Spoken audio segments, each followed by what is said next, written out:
তুমি কি আমাকে ডাইরেক্টলি অ্যাকিউজ করছো পলাশ? হ্যাঁ করছি আমি তোমাকে অ্যাকিউজ। কি করবে তুমি আমাকে? ফাঁসি কাটে ঝোলাবে? ঝোলাও, আমিও দেখবো তোমার কত ক্ষমতা, আর আমিও দেখবো এই পাড়া প্রতিবেশীরা তোমার পাশে কতদিন থাকতে পারে, তোমায় কত সাপোর্ট করে। পুলিশ তো আসবে, ইন্টারোগেট করবে, আমিও পুলিশকে জানাবো, সব কথা জানাবো, দেখবো তখন কত ধানে কত চাল।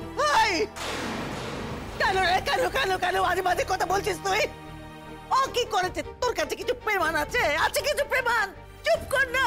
প্রমাণ আমার কাছে নেই, কিন্তু প্রমাণ আমি জোগাড় করবো। এই তো একটা সুস্থ সবল ছেলে হঠাৎ করে তার এরকম হয়ে গেল। হ্যাঁ, আমার দাদার শরীরে হঠাৎ করে এরকম নিজে থেকে বিষটা ঢুকে গেল, বা আমার দাদা নিজে বিষটা পান করলো।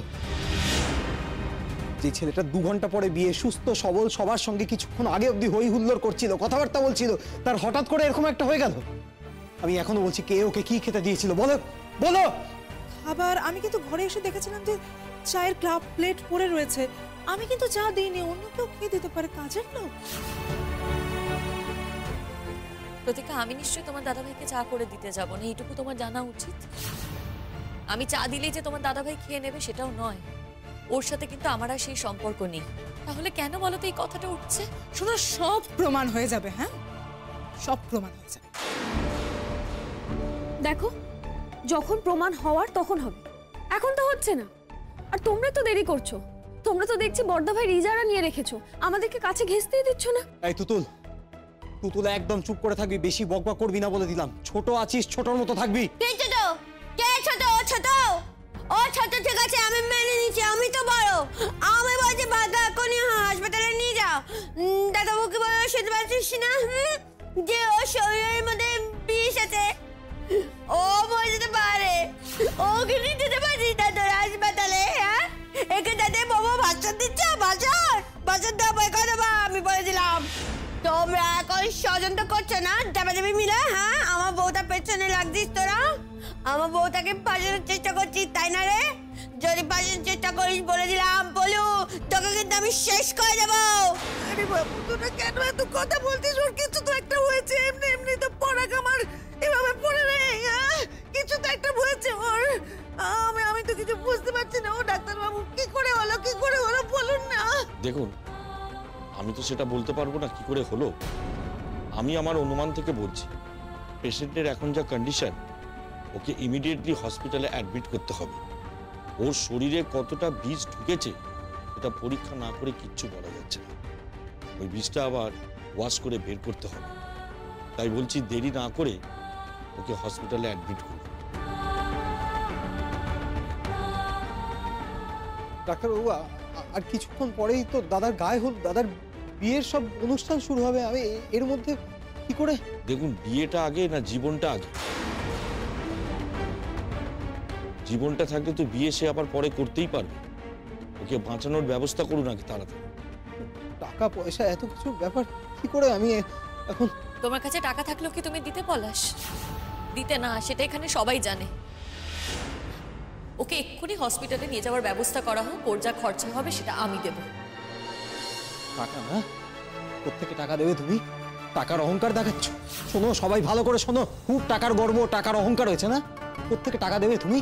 আমার দাদার থেকেই তো প্রতি মাসে অর্ধেক করে টাকা নিতে তুমি, আর সেই টাকাই তুমি এখন দেওয়ার কথা বলছো। বড় বড় কথা, টাকা টাকা টাকা।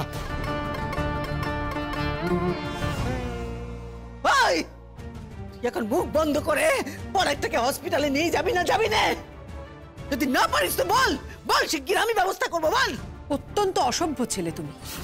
তোমার কোনো সেন্স নেই কার সামনে কখন কি কথাটা বলতে হয়। একবারই লোকের সামনে কি বলছো? ভুল তো কিছু বলেনি। আমরা একটা ভালো ছেলের বিয়েতে এসেছি, সকাল থেকে দিব্যি কাটলো, বেলা গড়াতে না গড়াতে ঘরের কোণে ছেলেটা অজ্ঞান হয়ে পড়ে আছে। সেটা কিভাবে হয়?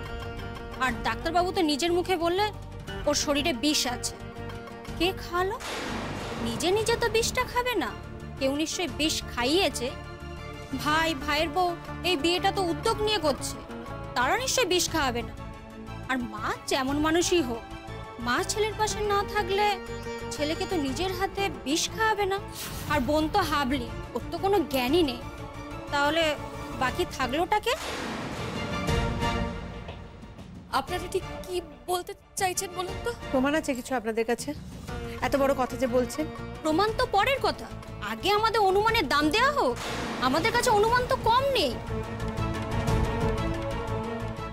দিবসের পর একটা মেয়ে স্বামীর বাড়িতে কিভাবে থেকে যায়? আইন দেখাচ্ছে আইন। আইনের মজা এবার বুঝতে পারবে। কিভাবে স্বামীর কাছ থেকে অর্ধেক টাকা নিয়ে তাকে ফাঁদে ফেলেছে। ও কি কম মেয়ে নাকি? সব শোনা হয়ে গেছে আমার প্রতীক্ষার কাছ থেকে। ছোট বউটা কোথায় ঘরকে বেঁধে রাখতে চেয়েছে, ভাসুরের জীবনটাকে গুছিয়ে দিতে চেয়েছে, আর এই বউটা হতে দিচ্ছে কোথায়? আজকে এই অনুষ্ঠানের দিনে এরকম একটা ঘটনা ঘটালো, এখন মেয়ের বাড়িতে কি বলবে? হ্যাঁ সত্যি, আমিও তো ওদের বাড়িতে খবর দিয়ে দিয়েছি, ফোন করে দিয়েছি। আফটার অল আমারও তো একটা কর্তব্য আছে বলুন ডাক্তারবাবু। কিন্তু আমি কি করব? ওদের বাড়ির মেয়ের বিয়েটা যদি বন্ধ হয়ে যায় তাহলে ওরাও তো কাউকে ছেড়ে কথা বলবে না। আর সবাই মিলে যখন আক্রমণ করবে, চেপে ধরবে, তখন আমিও দেখবো এই ঘটনাটা যে ঘটিয়েছে সে কি করে বেঁচে বেরোয়। আমিও চাই না অপরাধীকে বাঁচানো হোক, আমিও চাই অপরাধী শাস্তি পাক। খুঁজে বার করতে হবে অপরাধীকে, আমিও সেটাই চাই। আমি তো বলছি তোমাদের, তার মোটিভটা কি সেটাও জানতে হবে। আমিও যথেষ্ট অ্যাক্টিভ ভাবে চেষ্টা করবো যাতে অপরাধী ধরা পড়ে। হ্যাঁ, এখন তো বড় বড় কথা তো আমাকে বলতেই হবে, তাছাড়া তো তোমার কোনো উপায় নেই শিমুলদি। ওরে ওরে ওরে তোরা দাম্বি তোরা। ছেলেটাকে আমার বাঁচতে দিবি না, হসপিটালে নিয়ে যা না। আশ্চর্য কথা, হে ভগবান, এই আমার কপালে ছিল, এই জন্য আমি পুজো করি। ছেলেটা আমার এইভাবে পড়ে আছে। কি চাস? আমার মরা মুখ দেখতে চাস? মেরে কিনে ওকে হসপিটালে বল। তোমরা তো আছো গো, তোমরা এত কথা বলছো, এই পরুটাকে একটু বোঝাও না গো, বোঝাও না। ও দাদাকে একটু হসপিটালে নিয়ে গিয়ে ভর্তি করো, নইলে তো পড়াটা বাঁচবে না গো, বলো না। কাউকে কিচ্ছু বোঝাতে হবে না, এভাবে যদি সময় নষ্ট করে সবাই মিলে তাহলে তো আমরা যাচ্ছি। চ বলছি শোনো না, একটা গাড়ির ব্যবস্থা করতে হবে। না না, অবশ্য বাড়ির বাইরে তো অনেক গাড়ি আছে, বিয়ে বাড়ি তো, গাড়ি রাখা। হ্যাঁ খবরদার, আমার দাদার ব্যাপারে কোনো স্টেপ তুমি নিতে পারবে না। কে হও তুমি আমার দাদার, যে আমার দাদার ব্যাপারে স্টেপ নেবে? একদম এক পাও বাড়াবে না তুমি। পলাশ, তোমরা যদি স্টেপ না নাও তখন তো বাধ্য হয়ে আমাকেই স্টেপ নিতে হবে। পুলিশ আসবে তো, তোমাদের যেমন পুলিশকে বলার আছে তেমন আমারও কিন্তু বলার আছে, এই কথাটা মাথায় রেখো। পুলিশ আসছে, পুলিশ এক্ষুনি আসছে, আর তোমরা কি বলবে আর আমরা কি বলবো সেটা আমরা প্রত্যেকেই দেখব। প্রতীক্ষা তুমি বরং এখানে থাকো, পুলিশ এলে তুমি কথা বলো, আমি দাদাকে নিয়ে বরং হসপিটালে যাচ্ছি। হ্যাঁ পলাশ, অবশ্যই বলবো। আর শুধু আমি কেন, আমার সাথে বাকি আত্মীয় স্বজনরাও আছে, তারা প্রত্যেকে কথা বলবে। আমার তো মনে হচ্ছে এখন সবচেয়ে বড় কাজ হচ্ছে পরাগকে হাসপাতালে ভর্তি করানো আর পরাগকে বাঁচানো। সেটা না করে দেখছি যে এখন বৌমাকে ফাঁসানো তোদের কাছে বড় কাজ হয়ে দাঁড়িয়েছে। আচ্ছা, আমাদেরও চোখ আছে, আমরা কিন্তু সব বুঝতে পারি। ফাঁসানো মানে? আমার দাদার এই অবস্থার জন্য যে দায়ী তাকে আমরা খুঁজে বার করবো না? তুমি চাও না? কি বলছো কি? এই, আমার সাথে একদম এইভাবে উঁচু গলায় কথা বলবি না। এইভাবে কথা বলার সাহস পাস কোথা থেকে তুই আমার সাথে? হ্যাঁ, আমার তো মনে হচ্ছে সবচেয়ে বড় কাজ করা হচ্ছে এখন পরাকে হাসপাতালে ভর্তি করানো। সেটা না করে তোরা এখন থানা পুলিশ করছিস কেন রে? থানা পুলিশ কি পালিয়ে যাচ্ছে নাকি? বলো কি করবো বাবা, হাত জোর করছি তোর কাছে। তুই দয়া করে ওকে একটু হাসপাতালে নিয়ে যা বাবা, দয়া করে নিয়ে যা।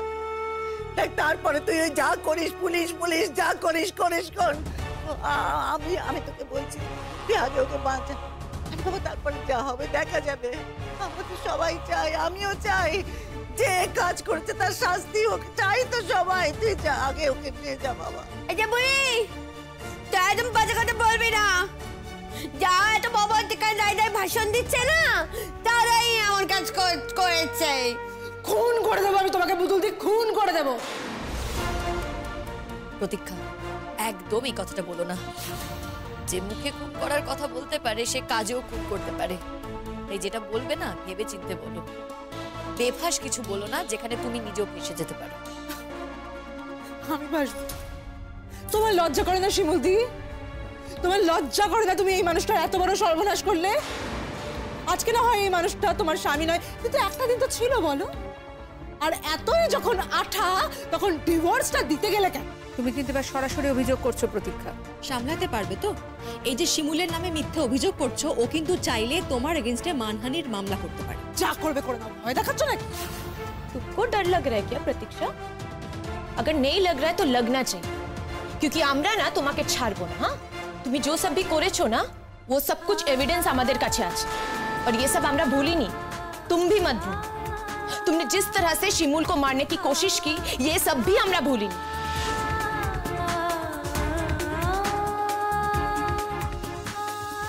ये तो शिमूल है ना, इसीलिए तुमको माफ করে দিয়েছে। इसके बाद भी তুমি এত বড় বড় बात করছো। হ্যাঁ,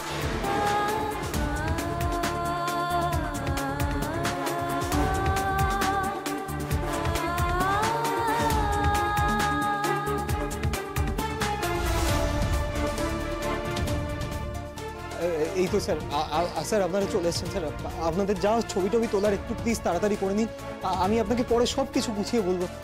আসলে আমাদের এখানে না এই গায়ে হলুদের অনুষ্ঠান চলছিল, দাদা কিছুতেই নিচে নামছিল না, অনেকটা দেরি করছিল, তো আমি ওপরে এসে দেখলাম দাদা অজ্ঞান হয়ে এখানে পড়ে আছে। আমার না মাথা কাজ করছে না স্যার। এখানে ডাক্তারবাবু আছে, আপনাকে সব পরে বুঝিয়ে বলবে। ডাক্তারবাবু আপনি প্লিজ স্যারকে একটু বলুন না। মনে হচ্ছে শরীরে কোনো বিষ ঢুকেছে, ইমিডিয়েটলি ওয়াশ করাতে হবে।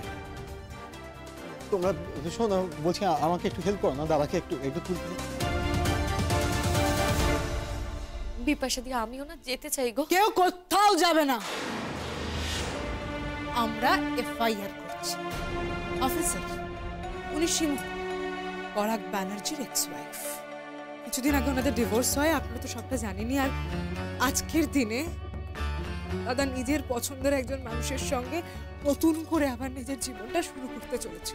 কিন্তু আমার মনে হয় কি বলুন তো, উনি না দাদার বিয়েটা মন থেকে মেনে নিতে পারেন। এই কারণেই আমাদের ধারণা উনি এর জন্য দায়ী। স্যার, ধারণা দিয়ে কি কিছু হয়? প্রমাণ দরকার হয়তো। বিনা প্রমাণে কোন অধিকারে উনি এই কথাগুলো বলছেন? তাহলে আপনারা এসেছেন কেন? আপনারা নিশ্চয়ই কোনো এনকোয়ারি করবেন।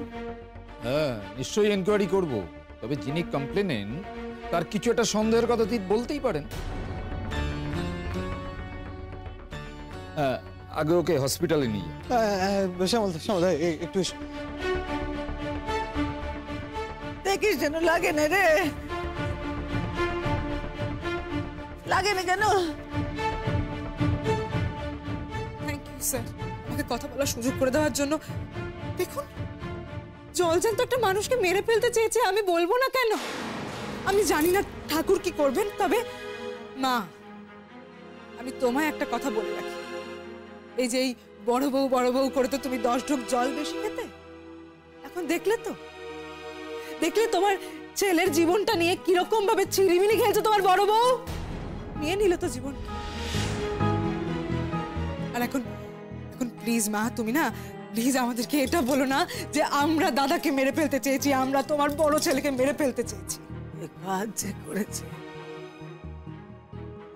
ভগবান তাকে ক্ষমা করবেন না গো, ক্ষমা করবেন না। মা, তুমি কি বলতে চাইছো? আমি কি করে বলবো? যে করেছে কাজ, সে তো নিজে জানে যে সে করেছে।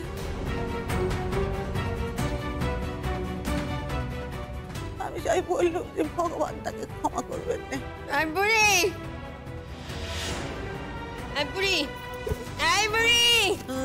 তুই আবার শিমুকে দুষছিস তো? তুই আবার বাজে বাজে কথা বলছিস, কেন বলছিস এমন কথা? বল, শিমু কিছু করেনি, কিন্তু আমি বলে দিচ্ছি তোকে বারবার। আমি কিছু বলিনি তো। দেখো দিদি, কে কি বলছে সেটা আমরা জানি, তবে এইটুকু বলতে পারি, বৌমা এই কাজ করতে পারে না। বৌমা এই কাজ করতে পারে সেটা আমরা স্বপ্নেও যে ভাবতে পারি না, সেটা তুমি জোর দিয়ে বলছো না কেন দিদি? আচ্ছা, আমি কি করে জানবো বল দেখি কে বিষ খাইয়েছে? আমি কি হাত গুনতে জানি নাকি? হ্যাঁ কাকিমা, আবার পাল্টে যাচ্ছ? তুমি বারবার প্রমাণ পেয়েছো যে পাল্টে যাওয়াটা ভুল, তোমার ধারণাগুলো ভুল প্রমাণিত হয়েছে প্রত্যেকবার। আবার তোমার ছেলের মুখটা মনে করো মা। তোমার ছেলে, তোমার বড় ছেলে, সে নিজের জীবনটাকে সুন্দর করে সাজাতে চেয়েছিল, আবার বাঁচতে চেয়েছিল, সংসার করতে চেয়েছিল। কি ভুল করেছিল মা? যে তার বিয়ের দিন সকালে তাকে এরকম ভাবে পড়ে থাকতে দেখা গেল। দেখো, আমি জানি না তোমার ছেলে বাঁচবে কিনা, বেঁচে থাকলে তো ভালোই, তার মুখ থেকেই আমরা বাকি সত্যিটা শুনতে পারবো। কিন্তু যদি ও বাবা দাদার কিছু হয়ে যায় তাহলে কিন্তু একটা সত্যি সারা জীবনের জন্য অজানা থেকে যাবে। মা মা তুমি না পুলিশকে সব কিছু গুছিয়ে বলো, হ্যাঁ? সব থেকে ছোট ডিটেলস, তোমার যার উপরে সন্দেহ আছে, যার উপরে নেই, এভরিথিং সব কিছু কিন্তু গুছিয়ে বলবে। আর অফিসার প্লিজ এই মহিলাকে ভালো করে ইন্টারোগেট করবে। আমার মনে হয় দাদার এই অবস্থার জন্য এই মহিলাই দায়ী।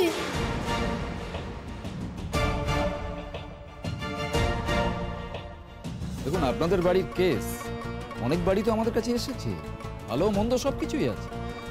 তবে হ্যাঁ, আমরা যখন এসেছি এনকোয়ারি তো করবই। আচ্ছা, আপনি বাড়ির ছবি টবিগুলো তুলুন। সকাল থেকে উনি যা যা খেয়েছেন সব বাসন টাসনগুলো সব কিছু দেখুন। যান।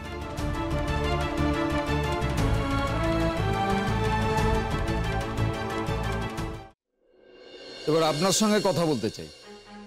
বলুন স্যার, আমরা তৈরি। শিমুল, ভয় পাবি না, ভয়ের কিচ্ছু নেই। ভয় কেন পাবো বলো তো বিপাশা দি? আমি তো কোনো অন্যায় করিনি, আমি কিসের জন্য ভয় পাবো?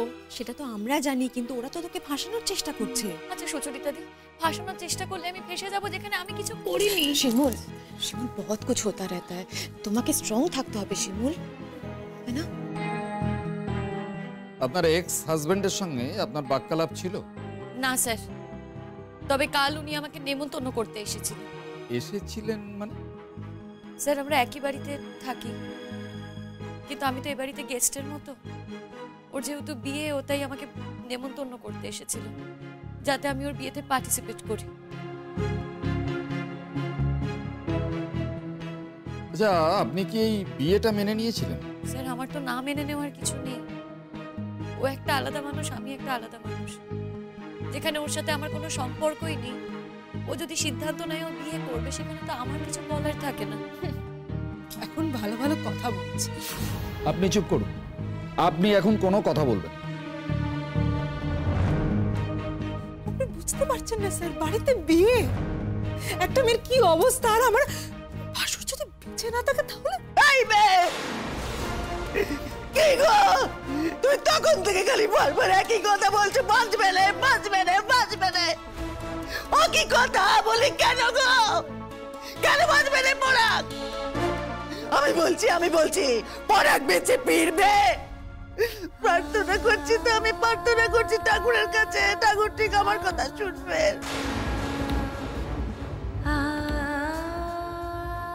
আমি আমি আমি আমি কখনো এত পাপ করতে পারি না, এত পাপ আমি করিনি। ঠিক ফিরবে, পরাগ বেঁচে ফিরবে, ওর পরাগ বেঁচে ফিরবে। নইলে কি ভাববো আমি যে ঠাকুরের কোনো বিচার নেই? শুনবে না আমার কথা? কানাকাটি করার তো সময়টা নয় কাকিমা, এখন যেভাবেই হোক পরাকে বাঁচানোর চেষ্টা করতে হবে। আচ্ছা, সকাল থেকে আপনার এক্স হাজবেন্ডের সঙ্গে আপনার দেখা হয়েছিল? হ্যাঁ স্যার, ওই বিয়ের জন্য বারবার ওপর নিচ করছিল, সেই সময় দেখা হয়েছিল। কথা হয়েছিল? না, কোনো কথা হয়নি। আচ্ছা, আপনি সকাল থেকে কি করেছেন? স্যার, আজকে রান্নাঘরে আমার কোনো কাজ ছিল না, রান্নার ঠাকুর এসেছিল। ওই যেই জায়গাটা গায়ে হলুদ হচ্ছে তার থেকে একটু দূরে আমি আমার শাশুড়ি মা ননদের সাথে দাঁড়িয়েছিলাম। স্যার, একটা ইনফরমেশন আছে। আমি যখন সকালবেলা এ ঘরে এসেছিলাম না, তখন দেখলাম ওই একটা চায়ের কাপ প্লেট এ ঘরে পড়েছিল। চায়ের কিছুটা অংশ ওখানে একদম শুকিয়ে কালো হয়েছিল। আমি তো বুঝতে পারিনি অত কিছু। আমি চায়ের কাপ প্লেট সরিয়ে রেখে দিয়ে এসেছি, ধোয়াও হয়ে গেছে বোধ হয়। কেন প্রতীক্ষা, কোনোদিন তো তুমি কোনো কাজ করো না, আজ হঠাৎ চায়ের কাপটা তুমি রাখতে গেলে কেন? কে কে রাখে তাহলে? যেই রাখুক না কেন প্রতীক্ষা, তুমি তো রাখো না। এই শিমুলদি, তুমি কি এখন উল্টে আমার ঘাড়ে দোষটা পাতা চাইছো নাকি? আশ্চর্য স্যার, এই ঘরে বরের ঘর, কত আত্মীয় স্বজন আসবে, বন্ধু বান্ধব আসবে, বরযাত্রী আসবে, এর মাঝখানে চায়ের কাপ পড়েছিল, আমি কি জানতাম? আমি সরিয়ে রেখে এসেছি। কোন চায়ের কাপটা আপনি ধুয়ে রেখেছেন সেটা আমাদের দেখাবেন তো। ঘোষাল, যাও তো চায়ের সরঞ্জামগুলো সিজ করে দাও। আসুন আসুন চলুন। দেখুন, কারোর ভেস্টেড ইন্টারেস্ট নেই যে এই ভদ্রলোকের এত বড় একটা ক্ষতি করবে। তবে ডাক্তারবাবু দেখছেন, উনি দেখুন কি বলে, দেখি আমরা আবার আসবো। হ্যাঁ, অফিসিয়ালি একটা এফআইআর করবেন, ঠিক আছে? কারণ আমরা তো জাস্ট ইনফরমেশন পেয়েই চলে এসছি, আর আপনি স্টেশন লিভ করবেন। না স্যার, কোনো প্রশ্নই ওঠে না। একটা সময় তো ওর সাথে আমার সম্পর্ক ছিল, এখন অত সম্পর্কটা নেই। আমি ওর প্রাক্তন স্ত্রী, কিন্তু এই বাড়িতে তো আছি। আমার ইচ্ছে থাকলেও ও যতদিন না অব্দি সুস্থ হয়ে ফিরছে, আমি এই বাড়ি ছেড়ে কোথাও যাব না। ভয় পান না যে কোনো করতে হবে না, কোনো করতে হবে না।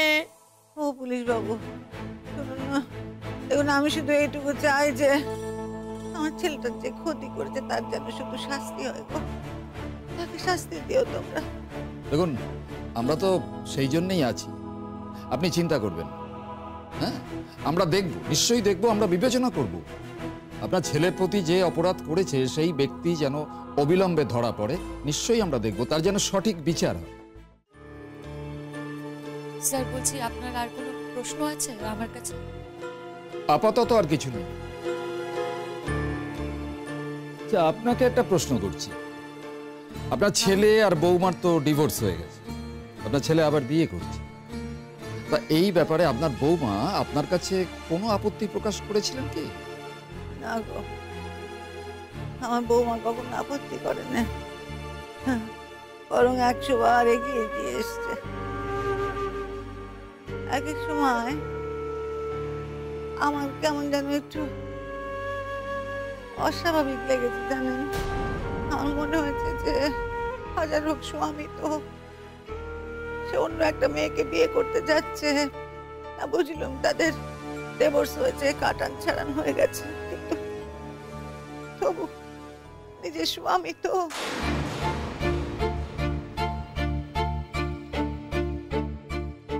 ওইটা আমার একটু অবাক লাগতো, কিন্তু ঠিক আছে। তোমার অবাক লাগতো? ওই আগে তো এই কথাটা বলনি, যখন অবাক লাগতো তখনই বলতে পারতে, হঠাৎ আজকে বলছো যে? আগে তো আপনি বারণও করেননি ওকে। ও কি কথা? হ্যাঁ গো, ওই তো শিমুল দাঁড়িয়ে আছে, জিজ্ঞেস করো না। আজ সকালেও বারণ করেছিলাম গো।